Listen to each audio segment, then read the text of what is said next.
سلامونه علیکم احترامات ملګرو. هغه شاعر وایي ما په خپلو وسایلو کې محتاجه ساتي او جنتي خاوره مې آباد اسلام آباد وخوړه. ملګرو دا مهال په اسلام آباد په آی 10 کې موجود یم په یو فلیټ کې. ملګرو فلیټ دی. اوس دلته کې موږ ډېر وخت نه اوسېږو، نو دلته کې زموږ څه روټین دي. د ورځې خو بهر وتل دي، بهر ته تګ دی، مختلف آفیسز ته تلل دي، چا څه میټینګ دي هغوی. خو د شپې دا وخت د شپې په 9-10 بجې دلته کې څه روټین دي. تاسو هم په کلو کې ناست یئ، وایئ به چې اسلام آباد اسلام آباد که نه، نو موږ وایو چې موږ به در اسلام آباد وښایو. په ویډیو کې به درته کوشش کوم. ملګرو اسلام آباد ډېر ښکلی ښار دی. اسلام آباد واکداران چې کوم دي هغوی نه زموږ ګیلې شته. اسلام آباد د خلکو نه یا اسلام آباد خپل خلک څه دومره خاص نشته دی، خو دلته کې د پښتونخوا نه خلک راغلی دی، یا کشمیر نه راغلی دی، یا د پنجاب د نور ځایونو نه خلک راغلی دی. انویسټر دي، مالداره خلک دي، نوکرپېشه خلک دي، هغوی دلته راغونډ شوي دي. او زیاتره اوس داسې ده چې 50% خلک چې کوم دي، 50% خلک چې کوم دي دا پښتانه دي. د اسلام آباد شمېره چې کوم موږ وکړو، نو که تاسو مارکیټ ته ځئ، که تاسو چېرته هم ځئ، نو دا ټول پښتانه دي. نو زه چې په کوم آی 10 کې موجود یم دا وخت، آی 10 زوړ سیکټر دی د اسلام آباد. په دې کې دا وخت زیات خلک په کرایه کورونو کې اوسېږي، او په دې منځ کې بیا مارکیټونه دي. اوس په آی 10 کې نن سبا څوک ډېر اوسي؟ نن سبا پارسي خوان چې کوم دي د افغانستان، هغه پکې ډېر زیات اوسېږي. په هره ګلۍ کې، په هر محله کې، یا په هر ځای کې چې ته ګرځې درته پارسي خوان مخې ته درځي.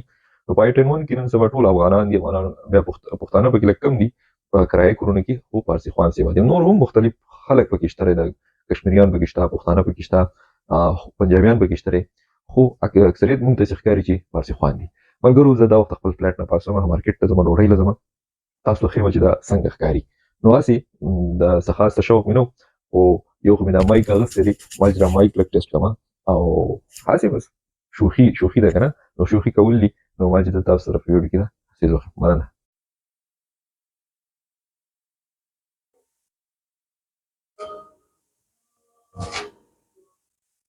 ښه زه اوس راووتلم. دا آی 10 دی، ټیک ده. دا سټریټ دی، دا کورونه دي. آی 10 یو زوړ سیکټر دی د اسلام آباد. او دې کورونو کې نه دي چې اکثریت چې کوم دي، دا میجارټي خلک چې کوم دي د پارسي خوان اوسېږي. پنجابیان هم پکې شته، خو د لږ کورونه په رنټ باندې ارزان دي دلته کې.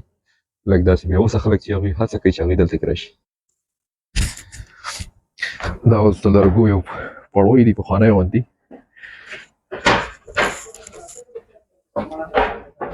تاسو به وایئ چې دی دلته کې اوسېږي او مزې به کوي. موږ به د زړو پړو باندې ښکته پورته ځو.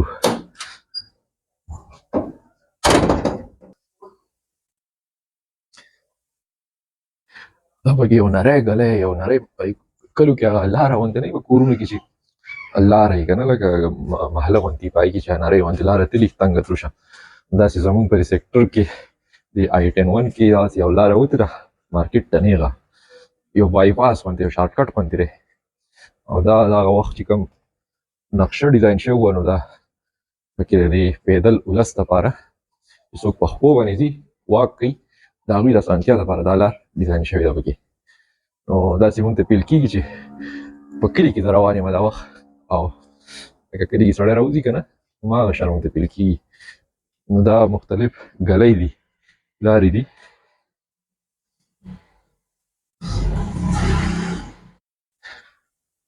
دلته پکې یو نوی سیس تاسو ته ښیم، لکه دا پیلرې لګېدلي دي که نه، کنکریټ پیلرې دي. تیاره ته ښکاري خو نه، دا د دې لپاره دي چې دا موټرسایکلې چې کومې دي دا په دې لار نه راځي. د دغې دپاره دا پیلرې لګېدلي دي. دا خواجه سرا ناست دی، یا سوال کوي دلته کې ډېر وخت نه په دې محله کې دلته کې. خیر ټیک ہے.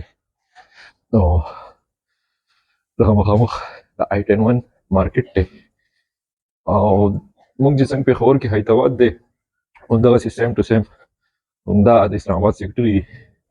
بیا زړې سیکټر خو بالکل له پېښور او د دې سره ډېر رسمي نه ښکاري، سړی پکې اوسېږي. او که ته په دې محله کې روان یې، که په سټریټ روان یې، نو داسې ښکاري چې لکه ما زه پښتانه به له مخې راځي، کیمره به کوم زنانه را روان. دا زموږ د آی 10 مارکیټ دی. تاسو به زما د کیمره خو لږ کمزورې ده، خو هیله لرم چې ښکاري به تاسو ته. دا د آی 10 مارکیټ.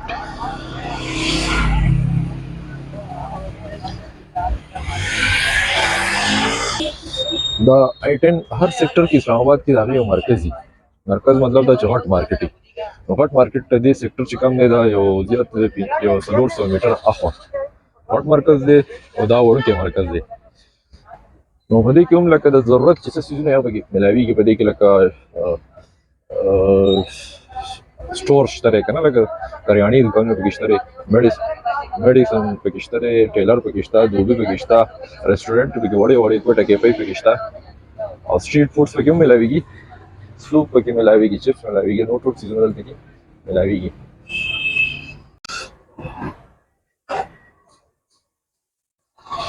دا پکې د چپسو ماما دی.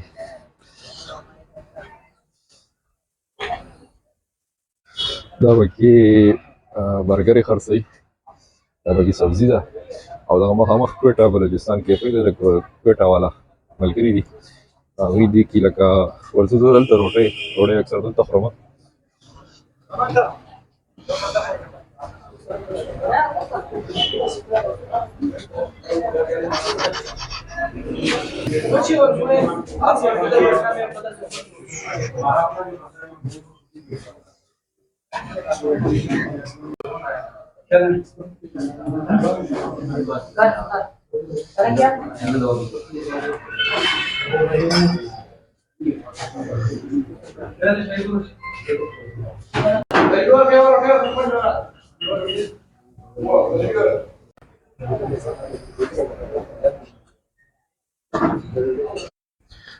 ډوډۍ مو د وخوړه، اوس په ځان له منرل واټر کټ او دا څیزونه به راواخلو، پلیټ ته ویسو.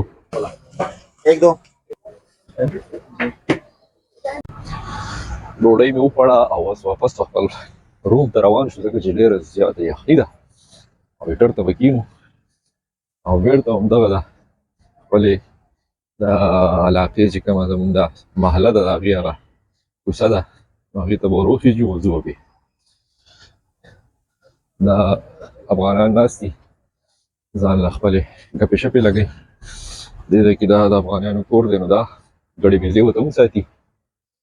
بیا به دغه خپل ټریک ته ور وخېږو، خپلې کمرې ته به روان شو.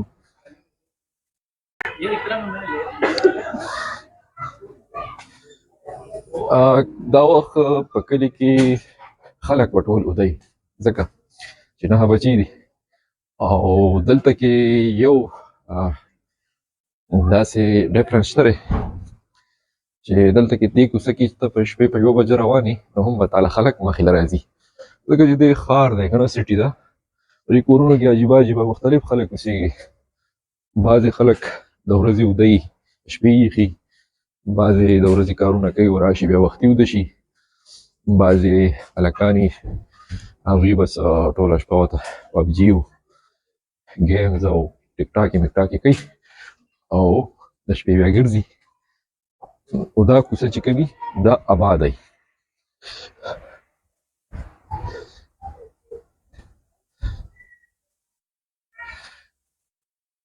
بس زه خپل پلیټ ته راورسېدم او اوس به زه اجازت واخلم، په الله سپارم او بیا به همدغسې دا لومبی لاګو، نو بیا به انشاءالله کوشش به کوو، هڅه به کوو چې تاسو سره زه نور چې چېرته ځم نو هغه زموږ سره هم کیمرې په سترګه تاسو ته وښیم او څومره هسې تجربه وشي که نه.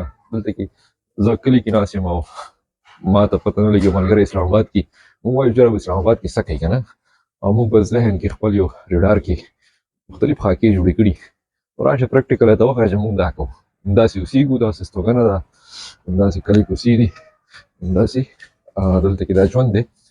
نو زما موخه هم دغه وه، نور مې څه غرض نه و. نو مازه ډرایو مو وکړو که نه، زه خپل فلایټ ته راورسېدم، تاسو سره بیا نیکسټ ویډیو کې بیا مخامخ کېږو د خیره سره. الله سبحانه خوشحاله اوسئ، آباد اوسئ، کور مو ودان خوشحاله.